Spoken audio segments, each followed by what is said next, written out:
Fala, galera! É com muito prazer que eu lanço esse mais novo projeto, o meu podcast, Saúde em Primeiro Lugar, trazendo bate-papos com pessoas diversas que abordem temas de saúde na sua mais ampla possibilidade, desde saúde física, saúde mental, até saúde financeira, saúde emocional. Então, eu espero que vocês gostem, porque tem muita coisa boa vindo aí. E eu tenho um prazer enorme de inaugurar esse podcast com um cara que eu já era super fã. E ele foi quem fez esse negócio começar agora. Ronan Diego, querido, teu energia maravilhosa. E a gente já trocou uma ideia aqui. Isso é só o começo, porque esse é só o primeiro de vários. Manu, seja muito bem-vindo. Que coisa bonita. E espero que vocês se divirtam aí nesses próximos minutos, que a gente vai abordar muita coisa legal. Para mim é uma honra estar inaugurando o podcast contigo, Manu. Tá sendo muito bonito. Eu vim aqui com muito respeito, com muita honra. Um começo simbólico para todo mundo que está assistindo a gente, que vai assistir. Muito obrigado. Que bom, gente. Eu estou muito feliz, realmente. É um projeto que estava ali guardadinho para o momento certo. E a gente sabe que tudo acontece no seu tempo, né? Então, o Ronan é brasileiro, de Joinville, Santa Catarina, mas mora fora do país já há 11 anos. E eu queria, Ronan, que você falasse um pouquinho quem é o Ronan. Depende do ângulo que a gente vai ver essa pergunta. Eu acho que quando eu penso em quem sou eu vejo muito em quais são os valores. Sabe? O que é essência? O que é uma coisa que nunca mudou, né? Eu acho que uma coisa que nunca mudou foi aquela coisa de seguir o frio na barriga, né? Antes de começar o podcast, essa frio na barriga, né? Essa sensação pra mim, ela é a bússola. Ela é o que me mostra, eu tenho muita curiosidade.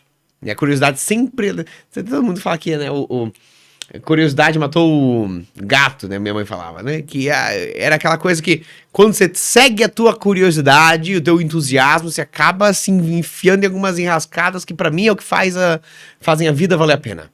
Então sempre essa curiosidade, ela tem uma sinergia com vontade de aprender. Eu sou estudioso, eu gosto de aprender, eu gosto de escrever, ler, sabe? Essa parte do estímulo mental pra mim é muito forte. E eu vejo muito a conexão com o corpo. Eu vejo a vida pelos olhos do corpo. Né? E o Ronan, gente, ele tá falando quem é na essência, mas o Ronan é Health Coach da Mind Valley, que é a maior plataforma de desenvolvimento humano do mundo. E lá tem diversas possibilidades. E ele foi o cara que vendeu mais programas de qualidade de vida, de saúde e fitness, né? A Mind Valley é uma... Quando você entra no site, no aplicativo, o que você vê é tipo um Netflix. Sim. Né? Só que não são filmes, não são séries, são programas de transformação, são cursos experienciais. Então é uma plataforma 90% online, que é a escola da humanidade. Né? A ideia da Mind Valley é assim... Quantas coisas que são importantes na tua vida que você aprendeu na escola e na universidade? Pá, não muitas, né? Várias coisas são úteis que a gente aprende na escola e na universidade, mas eu não aprendi a cuidar do meu corpo, a nutrir o meu corpo, a cultivar a minha saúde, né? Eu não aprendi a fazer amizades, a pedir perdão, a construir uma família, a desenvolver a minha autonomia financeira, a explorar a minha espiritualidade, várias coisas que são importantes na vida da gente, a gente não aprende em lugar nenhum, né? Quem é pai e mãe sabe que o filho não vem com manual de instrução, mas tem gente que ensina esse tipo de coisa. E aí a Mind Valley foi essa plataforma que falou, a gente vai fazer uma escola com esses tópicos, para que as pessoas aprendam com os melhores professores do mundo essas coisas que fazem diferença na vida. E aí ela criou uma vertente de saúde, fitness, uma de espiritualidade, uma de liderança, uma de criatividade, sabe, de todas as áreas da vida. Sim. E hoje eu tenho vários programas meus publicados pela Mind Valley, né? Toda a parte de saúde e fitness sou eu que dirijo e vários programas sou eu que faço também. Então aproveita, conta um pouquinho da sua história e como você foi parar na Mind Valley. Essa é uma jornada inesperada. Eu já sei, mas né? vocês não sabem. Inesperada porque eu nunca imaginei que eu ia trabalhar com saúde e fitness, que foi sempre aquele hobby, né? Foi sempre aquele sonho aquela paixão que eu tinha. Mas era uma ideia inconcebível, que um dia eu ia trabalhar com isso, da mesma forma que alguém, sabe, que toca violão nas horas vagas e pensa, escuta o ídolo lá tocando, mas sabe que nunca vai acontecer. Vai ser sempre um hobby. Pra mim, ir pra academia, sair pra correr, fazer esporte, dieta, era sempre aquele final de semana.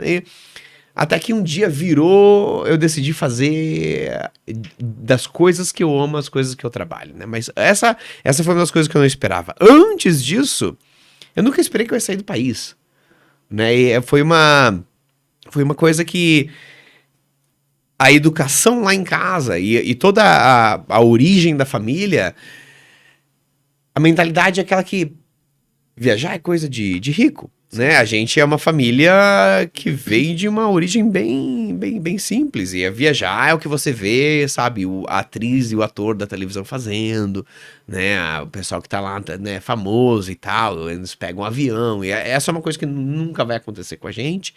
E eu cresci com essa mentalidade. E aí teve umas coisas que mudaram essas perspectivas, sabe? Eu tive um acidente de carro quando eu tava no segundo ano da faculdade, que me colocou a vida em perspectiva. Eu perdi memória, bati a cabeça contra o vidro, tinha um cara que cortou o sinal, ele bateu exatamente onde eu estava sentado no carro, quando eu estava, né, passando num cruzamento. E eu acordei no hospital sem lembrar dos últimos 5 anos de vida, pelo menos. Sabe, é zero, é uma experiência muito louca. Imagina. Não saber nem que ano que é, sabe?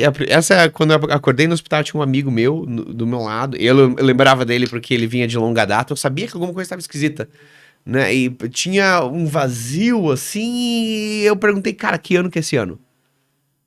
Eu não conseguia me localizar, eu não sabia onde eu tava, não sabia nem quando da história eu tava, né? E aí ele me falou, cara, é 2007. E aí eu perguntei, o que eu faço da minha vida? Nossa, Nem que ideia, louco. nem ideia. Né? E ele falou, cara, você toca guitarra, você tem uma banda, ele era outro guitarrista da banda, e né, toca Guns N' Roses, AC/DC, todo esse tipo de coisa. E ainda que pra mim isso era uma novidade, né? É uma coisa muito doida, mano. Imagina assim, você acorda hoje e alguém começa a te contar A tua história. como né? você está vivendo a tua vida e você está vendo isso pela primeira vez como uma espectadora. Você, nossa, essa aqui sou eu, essa aqui é a minha vida, né? E ele tava me dizendo essas coisas. E aí eu senti uma empolgação. Eu nem sabia que eu tocava guitarra, mas eu gostava da música, eu gostava da ideia que eu fazia isso, né? E aí eu falei, cara, mas e aí? A gente tem ensaio, porque eu nem sei se eu consigo tocar guitarra, eu nem lembro que eu faço isso, né? E ele falou, pois é, cara, mas você saiu da banda faz 1 ano e meio que você entrou pra faculdade e tal, né? Aí quando ele terminou foi aquele balde de água fria, meu pai entrou na sala do hospital e ele sabia que eu ia recuperar a memória, os médicos contaram pra ele. E ele falou, cara, Ronan, eu espero que você, né, recupere a memória o mais rápido possível, porque você tá mandando muito bem, você faz engenharia mecânica, né? Aí você tem aula de manhã, de tarde e de noite. Aí, fim de semana, você acorda cedinho, você tá estudando. Até nas férias, né? Você tá lá com os teus livros. E aí, Manu, foi muito louco, porque, assim, enquanto aquela ideia de tocar guitarra e música tinha uma emoção ali, eu falei, nossa, que coisa legal. A história da engenharia tinha um vazio. Eu falei, é isso? Eu tô dedicando todo o tempo da minha vida pra esse negócio que eu não me importo, que não é nem o que eu escolhia, sabe? Que não é o que eu quero fazer, mas que de alguma forma eu acabei ali, né? Essa me deu uma vontade de mudar, sabe? Me deu uma perspectiva. O que você tá fazendo com a tua vida? Tá sendo uma história que te inspira? Tá sendo uma história que te comove? Ou você tá esperando se inspirar com a história dos outros na televisão, no filme, né? A tua história pode ser aquela história que te dá mais energia de vida se você fizer as decisões que conectam lá com aquele frio na barriga, né? Se você deixa o frio na barriga te guiar. E aí, essa era a minha decisão. O frio na barriga, pra mim, aquele estar vivo significava... Lembra aquela história de que viajar é coisa de rico? Vamos fazer esse negócio, sem ser rico. Né? Eu quero conhecer o mundo, eu quero ir para um lugar onde eu não falo o idioma e eu fico meio perdido, eu quero ir num lugar onde eu olho o cardápio, eu não sei nem o que é, sabe o que tá ali, e eu quero explorar o deserto e a neve, sabe? Juntou a coisa da insatisfação da faculdade com o tipo, eu podia ter morrido hoje e eu não teria tido uma vida que eu acredito. E aí, né? e se Seja alinhado com os meus valores, e com se a isso minha acontece, essência. né? Sim, Se tem aquela frase que diz que muita gente morre antes sem nunca ter vivido. sim. Tem, E né? aí? Quando a E se morte te acontece encontrar, eu isso? espero que ela te encontre vivo, né? Exatamente, né? E, poxa, você olha todo, né? Você tá lá, né? São Pedro, fala, e aí, cara, como é que foi? Aí, vamos assistir, vamos ler o livro daí. Você, nossa, o livro é, sabe, eu caio dormido quando eu não tem, a história não tá ali, né? Não tem... Pô, você só tem um momento presente, só tem uma oportunidade que é a de agora de mudar essa história. Mas todo mundo tem essa oportunidade, sabe? Todo mundo pode escolher. Dali eu decidi que eu ia começar a viajar, né? Comecei a voluntariar pra trabalhar como voluntário, saí da faculdade, me mudei para o Paraguai, fui voluntário de tempo completo lá. Isso me abriu oportunidades para fazer conferências e palestras ao redor do mundo. Aí eu conheci pessoas, eu fui trabalhar, eu tava numa conferência na Rússia uma vez, em 2012, quando era voluntário de uma organização. Tinha um cara dando uma palestra sobre a escola da humanidade. Ele é o dono, fundador da Mind Valley. Aí falei, esse cara é sensacional, preciso trabalhar para ele. Aí eu fui lá conversar, me apliquei para trabalhar, ele me selecionou e ele falou, o escritório fica na Malásia. Aí eu me mudei pra Malásia e fiquei 6 anos lá e conheci minha esposa lá, que ela nem é de lá, ela é da Arábia Saudita, né? Então, foi né? Ali a vida começou a ficar frio na barriga sem parar, sabe? É o fundador da Mind Valley, né? O Vishen Lakhiani é o fundador de Mind Valley. Ele foi o cara que eu vi numa palestra apresentando essa ideia da escola da humanidade. Eu falei, é uma pessoa visionária. E quantas vezes você conhece uma pessoa visionária e você fala assim, vou seguir no Instagram. Não, eu vou seguir esse cara na vida real. Até eu conseguir eu falar vou com lá, ele. ele mora na Malásia, eu segui ele lá, né? Vou trabalhar com ele, sabe... A gente tem mentores, né? Sim. E eu acho que tem uma coisa... A gente aprende muito com mentores. Eu acho que eu e você, a gente tem gratidão das pessoas que já nos ensinaram. Sim. E elas nos ensinaram muito. A gente tem essa oportunidade porque a gente passou tempo com elas. E esse encontro aqui é fruto disso, né? E esse encontro aqui é fruto do meu mentor em comum que a gente tem, é o Joel Joel. J.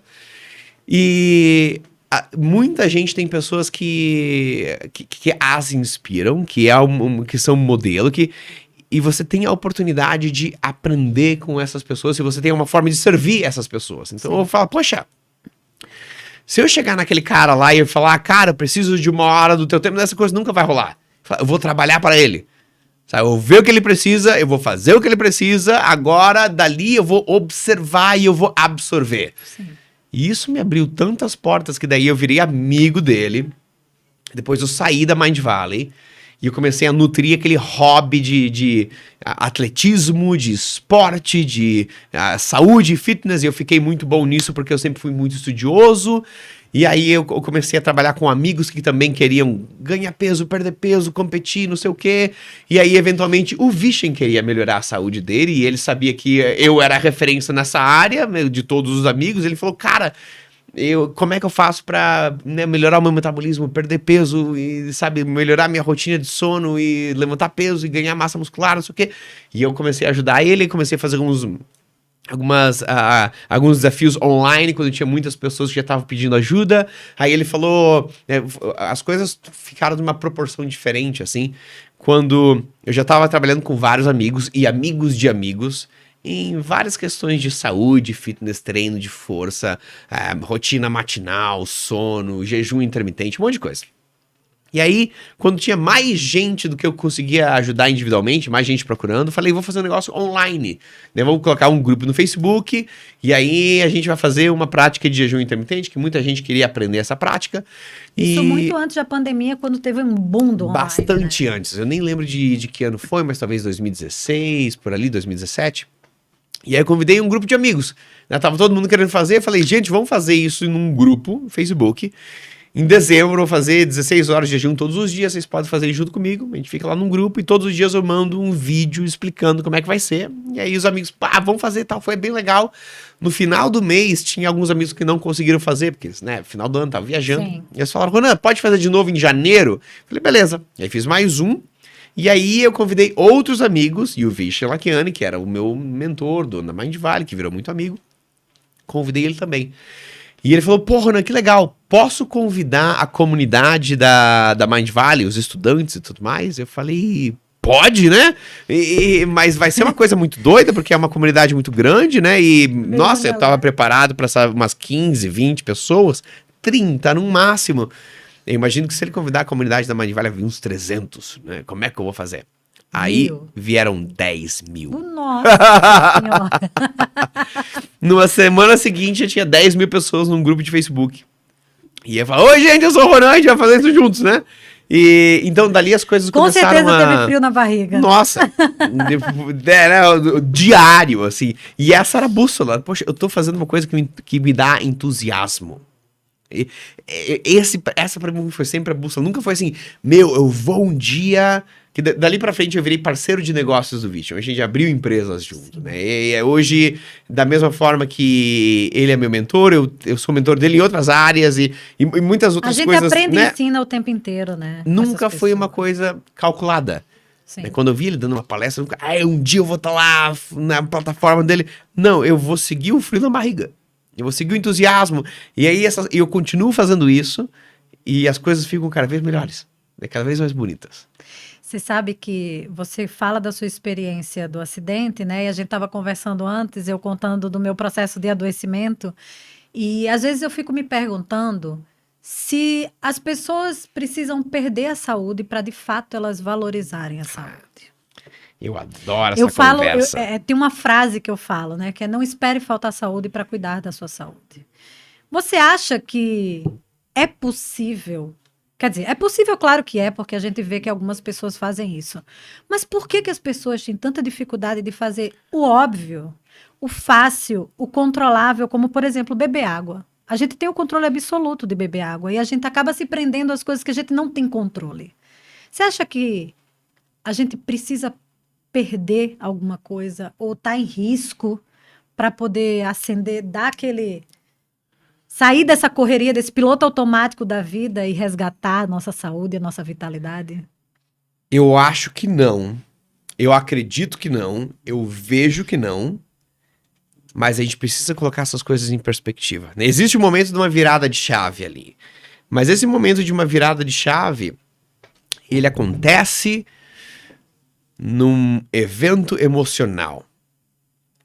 O desastre é o evento emocional que é inevitável. Mas você pode criar e facilitar esses eventos muito antes. Né? O que eu sempre penso é o seguinte. Imagina que assim, vamos colocar uma situação hipotética. Né? Vamos dizer que você é uma médica e você faz um experimento com pessoas, assim, né? Não é uma coisa que eu tô propondo, né? Não é ética, né? Deixa bem avisado. Mas imagina esse experimento na tua cabeça, que você recebe um paciente e ele tá lá doente, não sei o quê.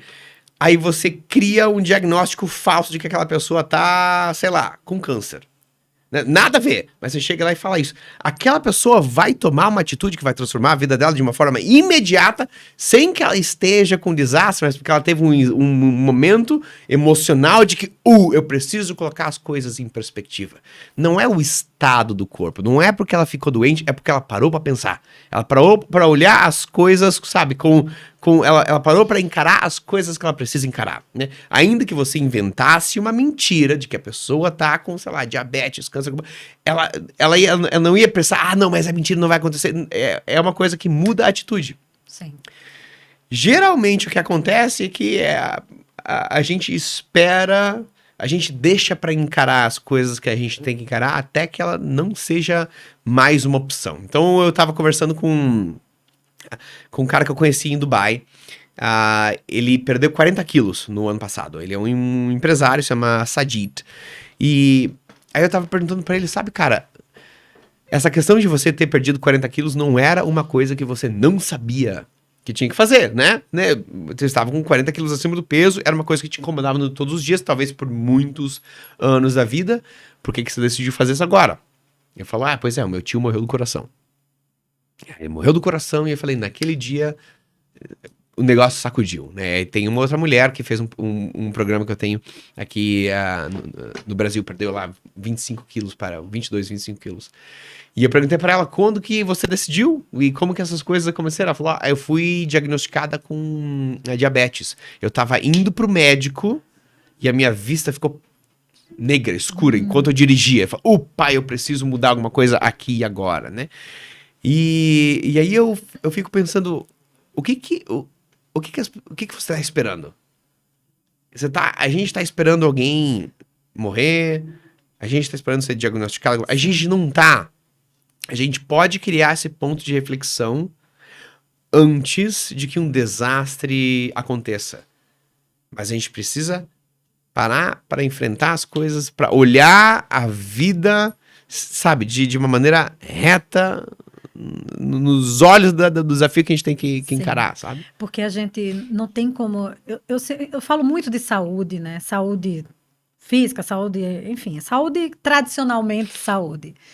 Mas desde que eu comecei a pensar mais sobre qualidade de vida, sobre o que eu queria levar para as pessoas, porque a qualidade de vida salvou a minha vida, eu penso o que precisa acontecer de fato, né, para essas pessoas resgatarem a saúde. Porque é isso.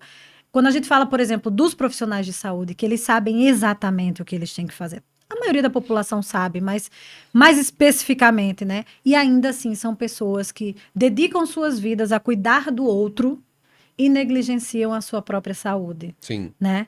E eu acho que essa correria do dia a dia, esse piloto automático que a gente estava conversando antes, faz com que essas pessoas não se antecipem ao desastre, né? E é muito triste, porque se você pensar que as doenças que mais matam no mundo são as doenças cardiovasculares e que os principais fatores de risco para elas são causas totalmente evitáveis, que é obesidade e sedentarismo, é muito louco. Você pensa que isso é global. Então, o que você acha que precisa acontecer de uma forma global? Ou não vai acontecer porque a gente está refém das indústrias aí da vida? É um ótimo ponto. Eu falo isso com muita paixão, sabe? Antes de chegar no aspecto global, eu acho que tem sempre um viés individual que pode acontecer. Vamos falar do global também, mas o individual que eu penso é o seguinte: aqui vai essa é uma ideia potencialmente, como que você fala, que pode gerar um burburinho, sabe? Potencialmente não popular, né? Que é o seguinte. Quando trabalha com alguma pessoa que está presa em um hábito, ou está presa num estilo de vida que ela não consegue mudar, e que ela parece, esperando o desastre acontecer, a forma que a gente cria aquele momento da virada de chave não é tanto através do amor, mas é um pouco mais através da dor. Né? Porque aquela dor inevitável vai fazer isso acontecer. A ideia é a seguinte: a gente traz aquela dor sem que ela seja necessária para o momento presente. E ela nutre aquela mudança. Eu acho que dor não é uma coisa ruim. Eu acho que a dor é parte da vida. E se a gente finge que ela não existe, não dá valor para ela, ali ela vira uma coisa complicada, que ela vira um tabu. Mas a dor é parte da vida e eu preciso saber honrar aquele negócio. Então, geralmente, a ideia polêmica, essa é a palavra que eu estava buscando, é a seguinte. Eu acredito que raiva mais medo, quando eles são multiplicados pela vulnerabilidade, isso é igual a amor e autocuidado. Nossa senhora, raiva, essa é pra... A raiva mais o medo, multiplicado pela vulnerabilidade, é igual o amor e o autocuidado. O que isso significa?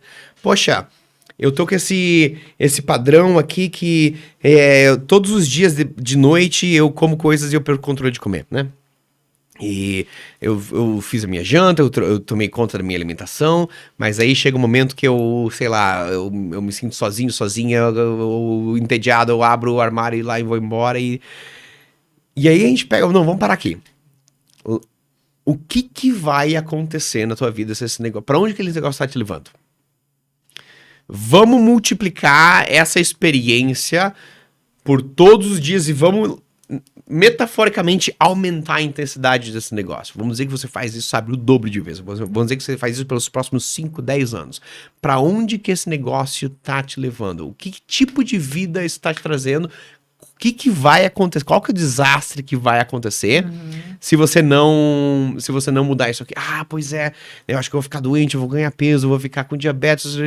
Isso, e vai ficar pior, né? Os teus filhos que estão assistindo a esse tipo de exemplo, inconscientemente vão replicar essa mesma coisa.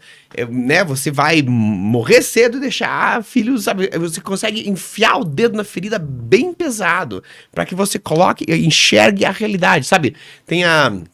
Quando você vê aqueles documentários do Tony Robbins, por exemplo, né?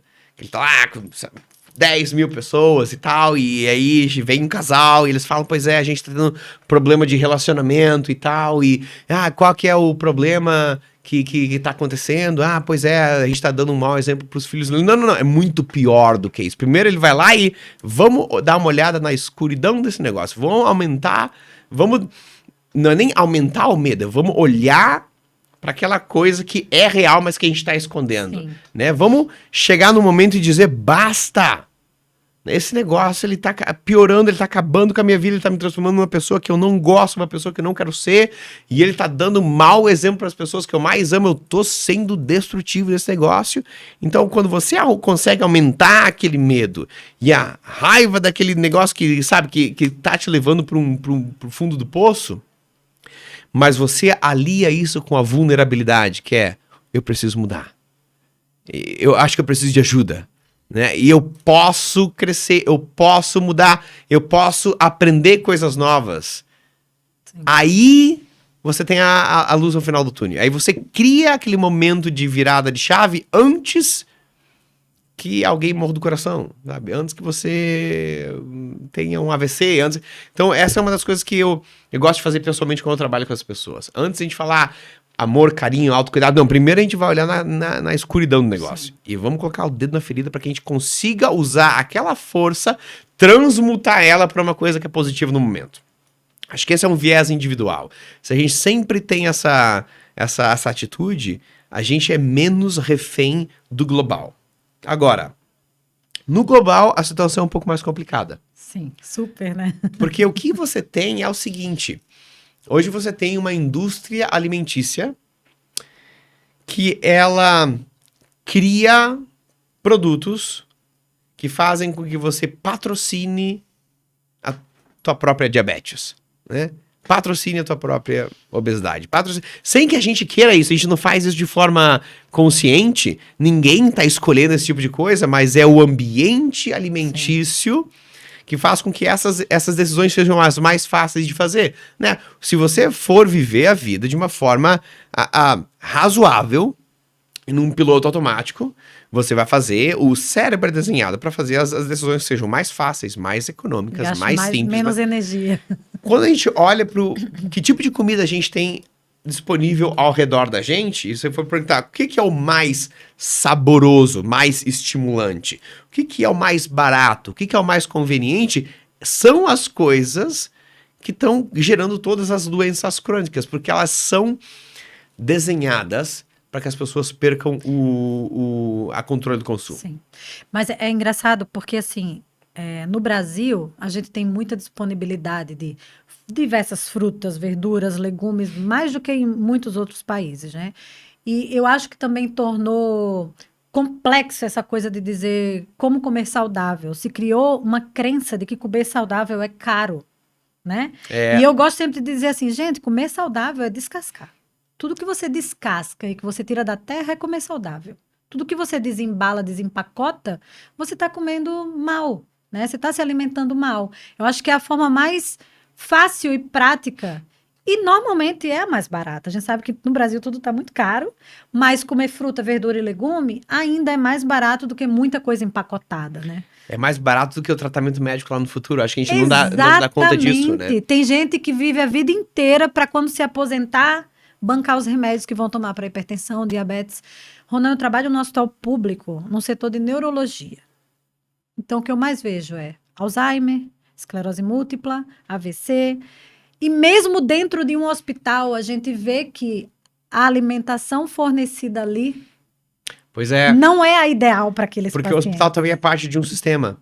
Né? E o Exatamente. sistema de saúde hoje não é um sistema de tratamento de saúde, é um sistema de tratamento de doença. É, por isso que eu falo que a saúde está doente. É. Né? Né? Porque o sistema todo está contaminado. Só A focado ideia na do doença. sistema é a seguinte, né?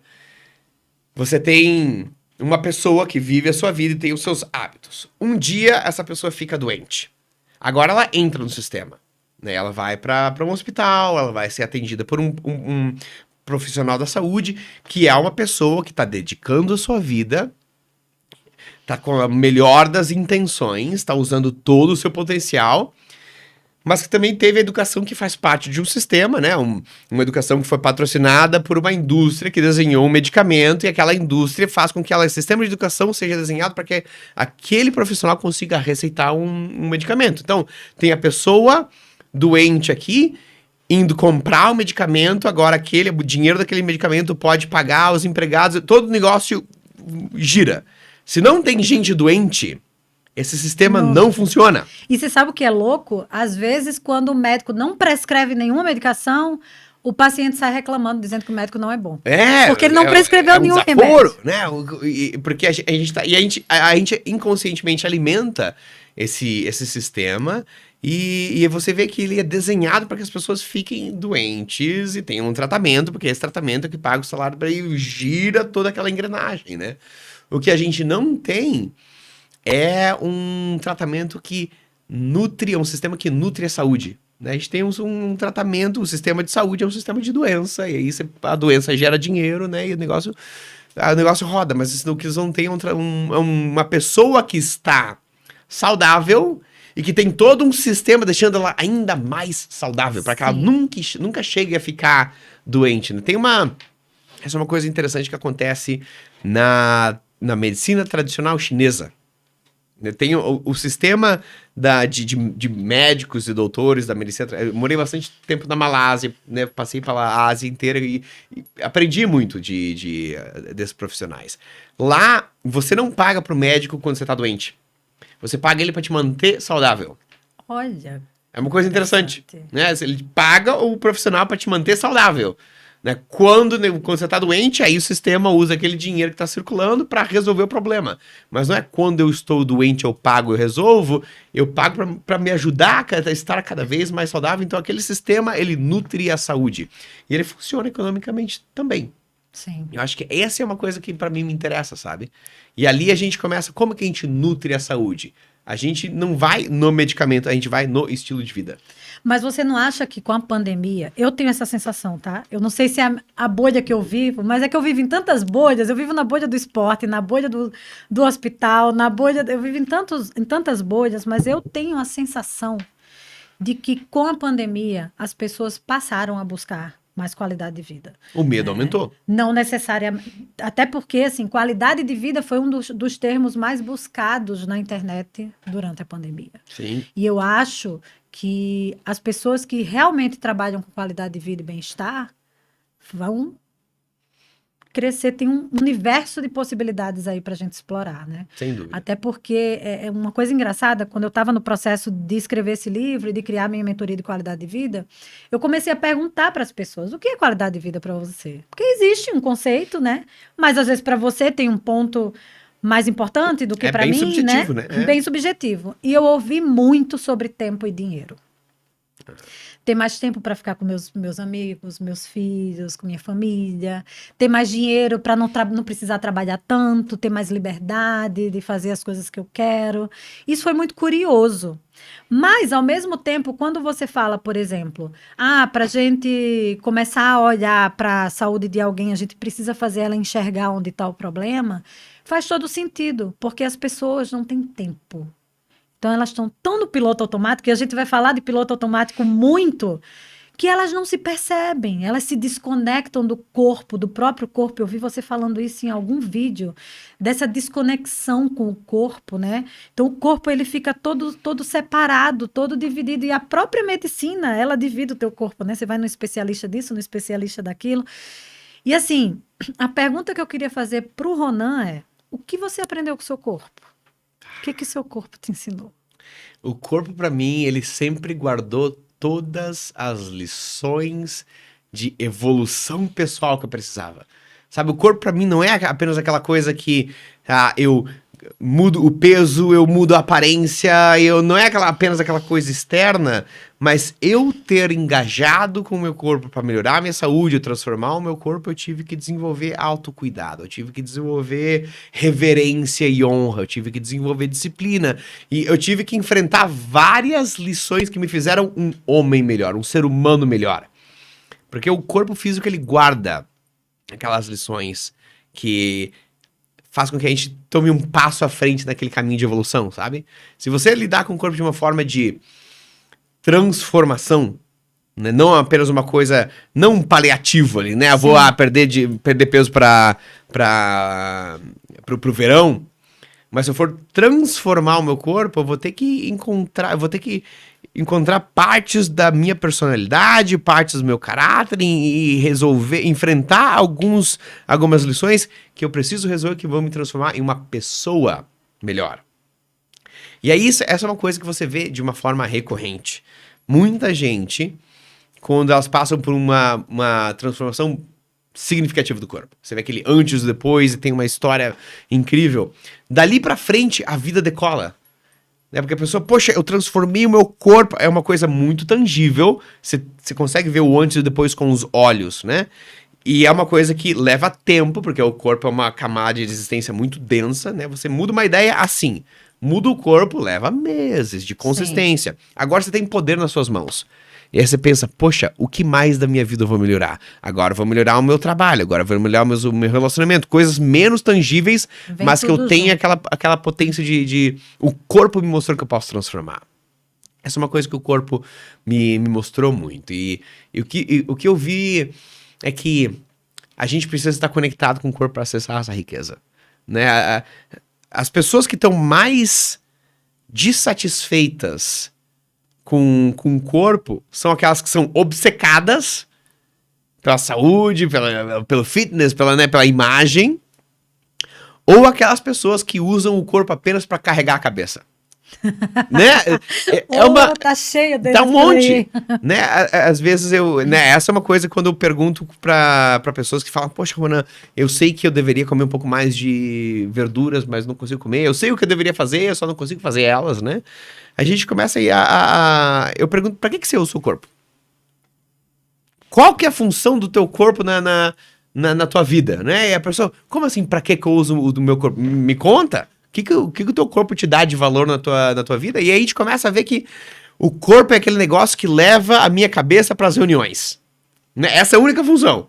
Né? Não tem nenhum tipo de experiência, não tem nenhum tipo de conexão, não tem nenhum tipo de consciência com as sensações, não tem nenhum tipo de apreciação.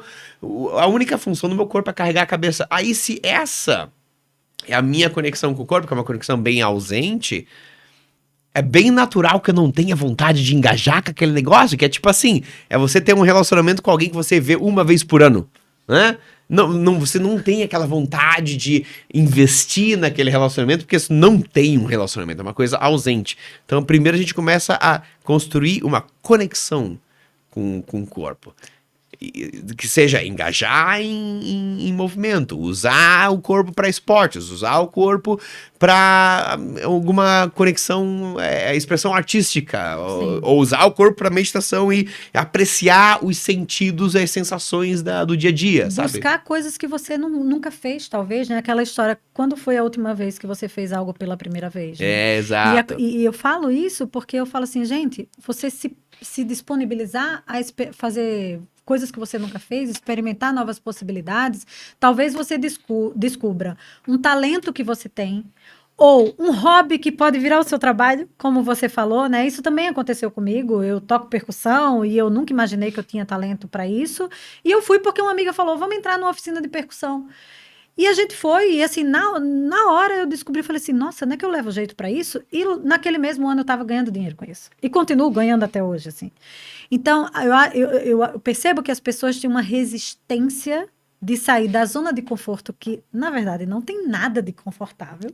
A zona de conforto é super desconfortável, né? Mas que eu falo, gente, experimenta algo novo, seja uma dança, seja qualquer coisa, porque eu percebo hoje que foi essa coisa de experimentar uma nova possibilidade com a música que me fez querer ser uma pessoa melhor e que trouxe a yoga na minha vida e que trouxe o esporte de volta e que trouxe uma... É uma sequência, é um efeito cascata, é um efeito de coisas que vão acontecendo que você vai só deixando fluir. E aí sim você vê o resultado físico. É uma consequência. Você que se né? conecta mais. Sabe, eu gosto de fazer um exercício mental, tipo uma meditação, assim, que é uma apreciação pro corpo. Uma das formas de você conectar com... Outra das formas de você conectar com o corpo é você apreciar o corpo. Mas as pessoas, elas não... A gente... Às vezes comete um erro, a gente não entende, né, o que é apreciar o corpo. As pessoas têm aquele entendimento, apreciar o corpo é eu olhar no espelho, eu não gosto do que eu vejo, mas eu acho que a minha orelha é legal, né? Essa é a apreciação. Não, a apreciação ao corpo é o seguinte, existem pelo menos 6 áreas de coisas que o teu corpo faz por você. Uma delas são os sentidos. Vou até anotar. Né? Imagina o sabor da comida que você mais gosta. Imagina aquele pico de emoção quando você escuta a tua música favorita. Imagina o abraço de todas as pessoas que você ama nesse mundo, sabe? Todas essas sensações é uma coisa que o teu corpo te oferece. Sim. Então você parar, quando você tem um pensamento negativo sobre o corpo, ele tá doendo, ele é feio, ele é isso, aquilo. Você, opa, esse é um pensamento que a minha mente está colocando, que não faz sentido nenhum. Obrigado, mente, eu vou descartar esse pensamento e eu vou substituir ele por um pensamento de apreciação. Uma dessas coisas, eu tenho a gratidão pelas sensações que o meu corpo me oferece. Essa é uma das coisas. Mas o corpo também te oferece saúde, né? O teu corpo... Talvez alguém quebrou algo. Você já quebrou fraturou algum osso? Já teve algum ralado, algum machucado? Quem nunca, né? Quem nunca? O teu corpo é uma máquina da natureza que ele cura essas coisas sozinho pra você, né? Você apenas dá o alimento, ele transforma o alimento em energia, né? A respiração ali, ele tem ele cuida disso pra você. Né? Ele já curou uma lesão de um osso quebrado, de um arranhão, de um corte, de isso, de aquilo, e de doenças, né? Quantas pessoas já ficaram com diferentes tipos de doença, ou da gripe até o Covid, ou até uma coisa muito mais que o corpo foi lá e batalhou, e você está vivo por causa disso. O crescimento do corpo, né? Aquela coisa que um dia o teu corpo foi do tamanho de um grão de feijão, né? Lá no útero da sua mãe, olha a máquina que você tem. É verdade. Né? Apreciar essa capacidade de saúde, de cura e de transformação do corpo é outra coisa que você pode trazer para aumentar a conexão com o corpo. Você tem todas as experiências criativas, sabe? O teu corpo é a coisa que te deixa escrever, a coisa que te deixa aprender, a coisa que te deixa escutar, que você usa para cantar, que você usa para dançar, para se expressar de forma criativa, é um serviço prestado todos os dias de uma forma fiel pelo seu corpo, sabe? As emoções que você sente. O momento mais feliz da tua vida. A alegria, sabe, de ter visto alguém que você não via há muito tempo. Ou a raiva que te fez defender uma coisa injusta, sabe? A saudade ou a tristeza quando alguma coisa que aconteceu com alguém que você ama. Todas essas emoções... Ela é um produto da função do teu corpo. Então são tantas coisas que o teu corpo faz por você, sabe? Ele cresce, ele cura, ele te deixa caminhar, ele digere a tua alimentação. Talvez ele te deu filhos. E às vezes tudo que a gente consegue pensar e o quão desapontado a gente fez porque a gente ganhou peso. Não é? Se martiriza muito, né? É.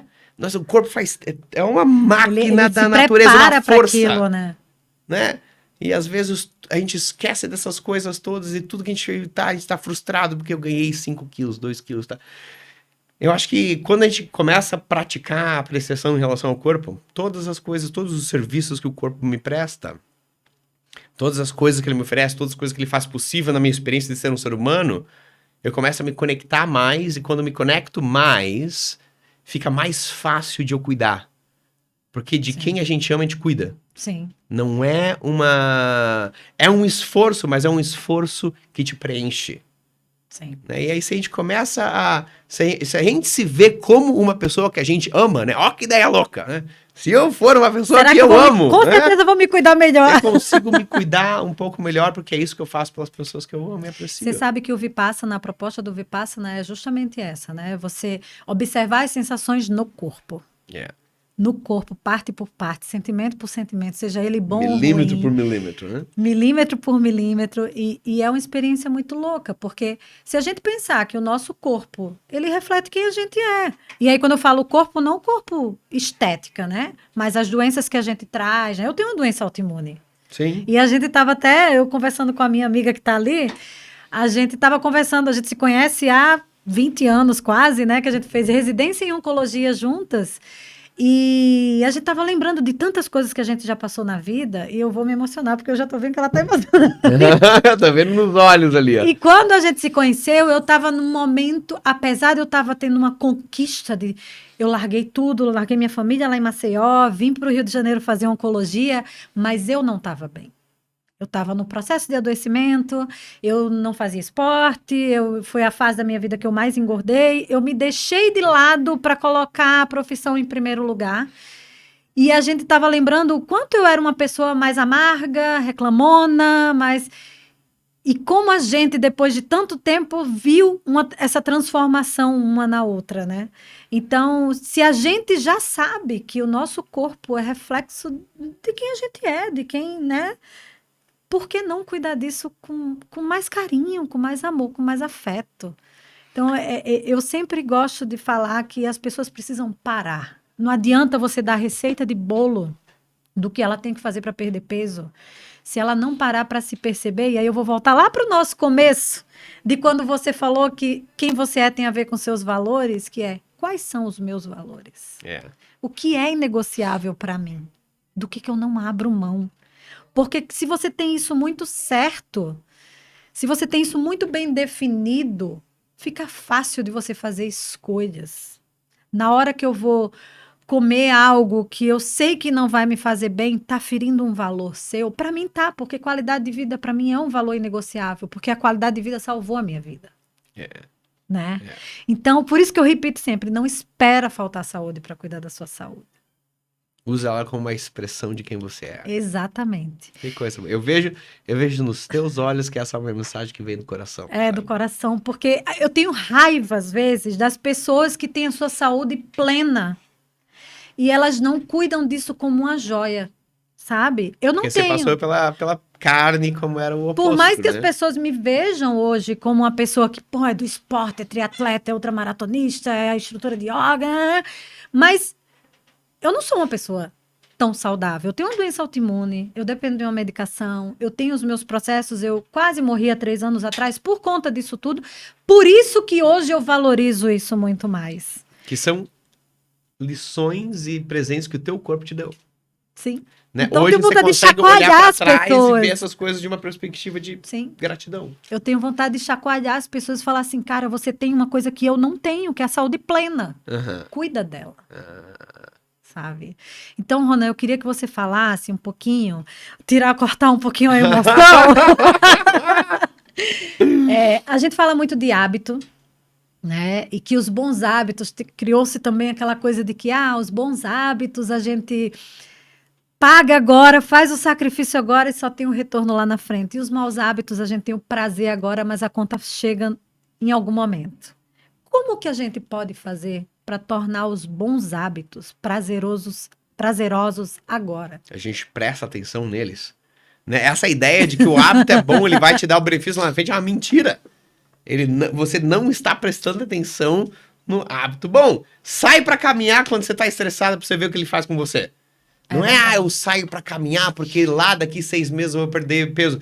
Sai pra caminhar no momento em que você tá com a cabeça cheia, você vai ver a transformação no teu estado acontecer imediatamente. É verdade. Né? Você comer alguma coisa que te deixa leve depois que você comeu é um prazer imensurável, né? Aquela questão, poxa, eu vou comer uma coisa que é prazerosa e lá na frente eu vou pagar. Você paga na hora, né? Você paga depois da primeira mordida, né?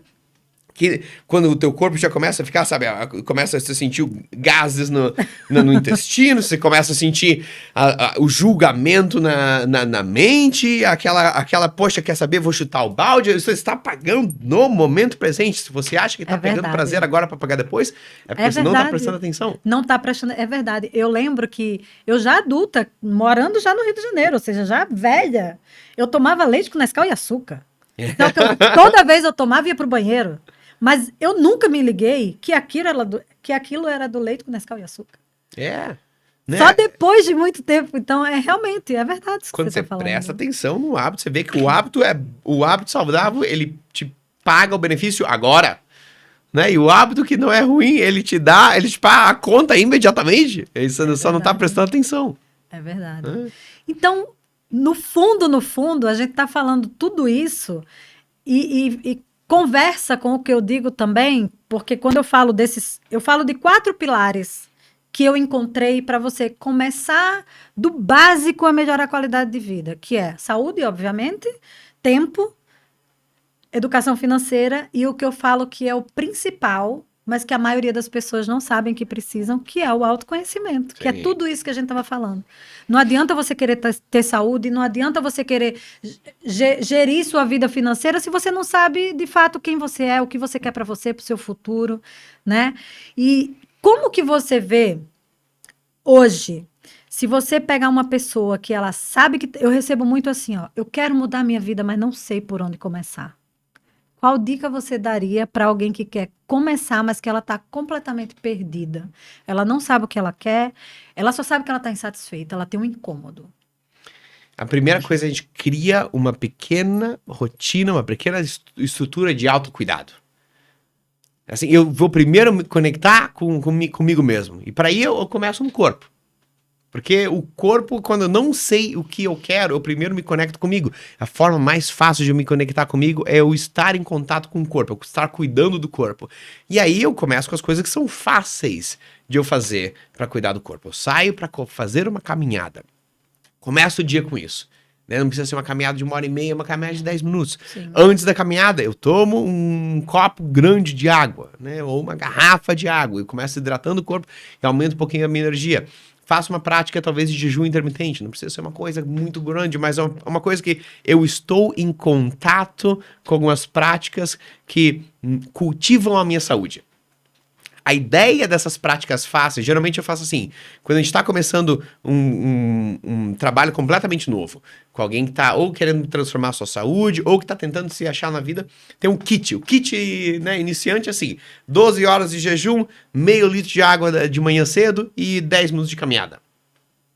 Não é aquela coisa que depois... Não é querer começar grande, com grandes mudanças, que você vai desistir na primeiro sinalzinho de falha. Exatamente. Né? É uma coisa que ela é simples, ela é básica e ela é fundamental. Não é uma coisa que vai ser, poxa, virei a capa de revista por causa dessa parada. Também não é esse negócio, mas ela é a conexão. Né? Eu não estou mais perdido, eu tenho uma âncora aqui. Essa âncora são práticas que cultivam o meu bem-estar. Que aconteça o que acontecer, aquilo você não vai deixar de fazer. Aquilo mas ali que é simples e fácil. É o teu chão. Sim. Você precisa de um chão, você precisa de uma âncora, né? Várias pessoas, elas vão pro feriadão, né? Estão lá praticando exercício, tal, pá, e melhorando a refeição e não sei o quê, até chegar o feriadão. Aí o feriadão volta, pô, né, eu não sei mais o que fazer, eu tava indo tão bem, eu tava com um ritmo tão bom, foram 4 dias, foi tudo por água. Você precisa do chão. Volta, será que eu não tô mais conseguindo voltar para o meu ritmo na academia, a minha alimentação sarada? Não, a gente nem precisa voltar lá, a gente volta para aquela âncora, né? Eu chamo isso de rotina âncora. Quando eu tô viajando, né? Agora eu tô no Brasil em viagem, eu não tô em casa eu tenho minha rotina que é bem desenhada para ser bem funcional, e aqui eu tô uma rotina bem doida, mas eu não largo mão da minha rotina âncora. Que aquela rotina âncora, ela me mantém, a caminhada tá ali, o jejum de pelo menos 12 horas tá ali, o copo de água de manhã cedo tá ali, aí a minha rotina âncora já tem algumas coisinhas a mais, né? Eu tenho alguns exercícios que eu faço durante o dia, uma meditação e tudo mais, mas que pra mim ela é bem fácil, porque eu tô fazendo isso há vários anos. A ideia é que a rotina âncora seja muito fácil, muito simples, mas ela é o teu chão, né? Estão ouvindo, né, galera? Estão ouvindo. Aí você pratica isso e você começa a se achar. Eu acho que dali pra frente, se eu for colocar um hábito a mais, eu acho que o hábito mais importante, depois que você tem uma coisa âncora, é um meta-hábito. Que é um hábito de analisar os teus hábitos. Você tem que ter um hábito de reflexão. Se você não tem um hábito de reflexão, você cai num piloto automático. Que é aquela coisa assim, poxa... as pessoas, às vezes, elas fazem né, elas vão para um evento, uma conferência. Eu faço, às vezes, umas imersões, algumas conferências e tudo mais. E a gente tem conversa sobre transformação, saúde, evolução. E as pessoas, poxa, fazia anos que eu não parava para pensar na vida. Isso não pode acontecer. A gente não pode passar anos sem parar para refletir como eu estou vivendo a minha vida, né? Aquela situação do acidente do carro. Não pode ser uma coisa que eu reflito sobre o que eu estou fazendo com a minha vida, como eu estou cuidando da minha saúde, ou de quem eu sou, ou dos meus sonhos, ou do meu frio na barriga, uma vez a cada tanto. A gente tem que fazer isso de uma forma micro-diária e pelo menos uma forma semanal. Então, depois que eu tô tomando ação em coisas básicas, eu tenho uma rotina âncora. Eu faço um jejum de 12 horas, saio pra caminhar 10 minutos, tomo meio litro de água assim que eu almoço, assim que eu acordo. Eu tenho um hábito em algum lugar da minha semana ou do meu dia que é de escrever. Para mim pode ser escrever, para alguma pessoa pode ser meditação, para outra pessoa pode ser ligar para alguém e usar a voz para falar sobre os meus... Eu vou criar o hábito de refletir sobre os meus hábitos. Sim. Tô fazendo a caminhada, como é que tá? Tô fazendo jejum, tô gostando, tá sendo difícil, tá sendo fácil. Pô, tá sendo bem fácil, tô gostando, poxa, eu posso até aumentar. Mas eu não quero aumentar, mas eu posso melhorar a qualidade das minhas refeições. Quando você reflete sobre os seus hábitos, ele te mostra qual que é o próximo passo. Sim, com certeza. Se você tá sempre refletindo, tem uma micro... Como é que foi o dia hoje? E tem a questão também dos hábitos angulares, né? Que é um que facilita o outro, né? Sim. Como atividade física e alimentação, como sono, atividade física que ajuda no sono. A gente nem falou de sono. A gente vai ter que marcar outro podcast para falar só de sono. O sono, ele é um livro à parte, né? Um podcast à parte. Ele é um pilar pra gente ir. E ele leva... A desvantagem do sono é que a gente aprendeu que enquanto você dorme tem alguém estudando. Né? A gente tem aquele... Trabalho enquanto eles dormem. Né? Trabalho enquanto eles dormem. A gente tem a culpa do sono e a gente tem o orgulho de não dormir. Eu não tenho, não. Olha só. Né? Mas essa cultura é popular. Eu durmo 4 horas por noite apenas. Essa é, né, pra mim... Esse vai morrer de Alzheimer, com certeza. É uma furada, né? É uma furada. E é porque a gente não reconhece o valor que o sono tem. Sim, eu sou atleta, né? Atleta, né? Mas é uma coisa que meu treinador fala muito, assim, não adianta você treinar todos os dias da semana se você não descansar, se você não dormir. Por quê? Primeiro, quando você dorme, teu corpo assimila tudo que você fez durante o dia, seja fisicamente, seja cognitivamente, né? Então, descansar também é treino. O descanso faz parte do treino. Eu nado, pedalo, corro, durmo e me alimento.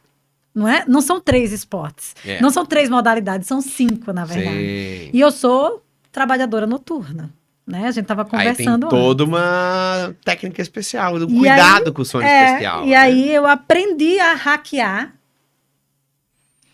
a minha rotina, os meus hábitos, para minimizar os efeitos de se trabalhar à noite, que é o que eu falo todos os dias lá no meu trabalho. Eu não como de noite, né? Normalmente eu janto em casa, ali 6 horas antes de sair de casa. Não como mais, então jejum.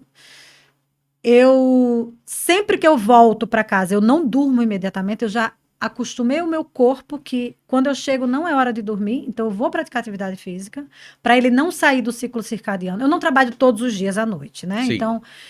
Tenho uma rotina, eu consigo descansar no trabalho, eu consigo dormir no trabalho, poucas horas, mas eu consigo dormir. E aí você prioriza isso?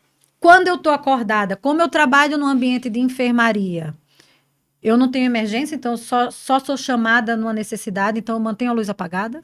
Eu procuro não usar o celular, mas, né? Sim, né? São coisas que cada... Procuro, mas nem sempre é passos, sempre tem possível. passos pra gente melhorar, sempre tem oportunidades. E principalmente, eu acho que é a pior coisa do trabalhador noturno, tomar café à noite. Ah, é. Eu chego no plantão 7 horas, o pessoal tá passando café. E aí eu falo assim, gente, não faz isso. Ah, não, mas eu durmo tranquilamente. Eu falo, você acha que você dorme?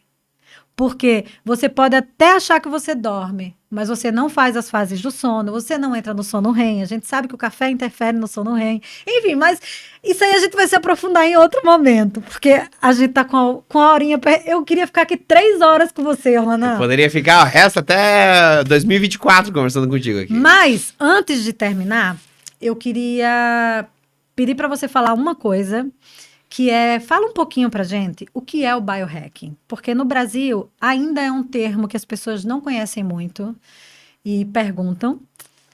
E a última pergunta que eu vou começar a fazer para todos os meus convidados, e já que você é o primeiro, o que é qualidade de vida para você? Vamos lá, biohacking. É um estudo que busca estender a longevidade e a qualidade de vida e otimizar a saúde para um estilo de vida moderno e urbano que é diferente do natural que o corpo humano foi desenhado para ter. O corpo humano não foi desenhado para morar em cidades, em ambientes urbanos. Né? A nossa genética evoluiu por 200 mil anos, quando os nossos ancestrais, né, eram nômades na natureza, e há muito tempo passando ali, então a nossa genética ainda está com a programação daquele tempo, ainda que a nossa sociedade, o estilo de vida mudou muito rápido, mas a genética leva centenas de milhares, né? Sim. Então, essa questão de você viver longe da natureza, ter luz artificial durante a noite, ou ter a escuridão de um lugar fechado durante o dia, né? Comidas que são processadas com conservantes e açúcar e óleo e todo aquele tipo de coisa. Todas as coisas geram um impacto, uma inflamação, um dano no corpo. E o biohacking é a ideia de que, poxa, eu não vou sair da vida em sociedade e me mudar para a savana africana, né? Mas eu não preciso estar em um estado de desvantagem biológica porque eu eu vivo uma vida moderna. Que tipo de técnicas eu tenho? Que tipo de dispositivos eu tenho? Que tipo de tecnologia eu posso usar para compensar essa desconexão com o ambiente e o estilo de vida natural? Então você vai ver muitos, na área de biohacking, muito conhecimento na área de suplementação, para compensar essa diferença do estado natural ou da falta de nutrientes dos alimentos de hoje. Você vai ver muitos usos de dispositivos. Beleza, eu uso meu celular de noite, mas ele está afetando meu ciclo circadiano, então eu uso um bloqueador, um óculos que bloqueia a luz azul, que simula a noite sem que eu... simula a escuridão sem que eu precise apagar a luz ou parar de usar o celular, né? Aí você tem técnicas de avanço da longevidade. Então a comunidade de biohacking está sempre buscando quando o ser humano chegar em 150 anos, eu vou ser o primeiro. Essa é a ideia do biohacking, né? Eu vou descobrir como que alongo a longevidade do corpo para muito mais do que é o previsto. Então essa é a área que está estudando é uma área de conhecimento profundo do corpo, como eu uso os sistemas do corpo humano para vantagem da saúde, da qualidade de vida e da longevidade. Porque as pessoas estão aumentando muito a sua longevidade, né? Mas chegando com a qualidade de vida muito ruim, né? Sim. E até tem uma frase que eu gosto muito da Elizabeth Blackburn, que escreveu sobre os telômeros, né? Que ela fala que não é sobre quanto tempo você vai viver, mas sobre quanto tempo você vai viver com saúde. Sim. Porque a população está envelhecendo, está ficando velha e está todo mundo ficando em cima de uma cama, acamado, dependente de outra pessoa para fazer necessidades básicas, né? Claro. Né? A motivação de estender a tua vida, ela vem de você viver uma vida que você quer que seja mais longa. Exatamente. Viver 100 anos em cima de uma cama sem saber nem teu nome, ninguém quer, né? Exatamente. Então essa é a ideia do biohacking. Agora vamos para qualidade de vida. O que é qualidade de vida para você? Qualidade de vida para mim, eu acho que a gente volta ao começo. É seguir o frio na barriga e ter as possibilidades de fazê-lo, sabe? Seguir o frio na barriga. É aquela, poxa, tem um sonho, tem uma aventura, tem uma coisa que me chama, é estar ali colocando mais vida no meu tempo e tendo corpo e saúde e contatos, sabe, e conexões com seres humanos que me ajudam e que me proporcionam e que fazem essas coisas serem possíveis para mim. O que é que tá dando frio na sua barriga hoje, gente? Pensa sobre isso. Esse é o caminho. Ronan, querido, esse é só o primeiro de vários. O Ronan tá ferrado agora, coitado. O celular dele não vai parar. Muito obrigada. A gente vai fazer o acordo. O número 100 a gente vai fazer de novo. Tá registrado, hein? Número 100 a gente vai fazer de novo. Vamos copiar a Gabi e a Glaucia. O número 100.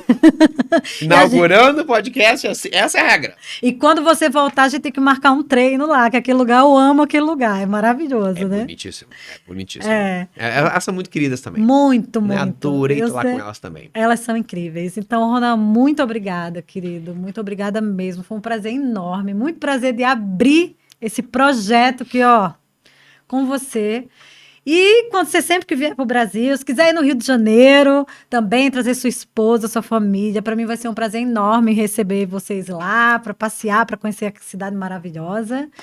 E fala para a galera tuas redes sociais, onde a galera pode te acompanhar, te seguir, adquirir seus programas. Fala aí pra gente. Seguinte, pra gente se comunicar é no Instagram, @RonanDiegoBR, ali é o principal meio de contato, de conexão. Eu tô ali todos os dias, a gente faz stories, as pessoas mandam perguntas, mandam respostas, a gente conversa, tem lives e tudo mais. Aí quando tem programa, tudo a gente comunica ali.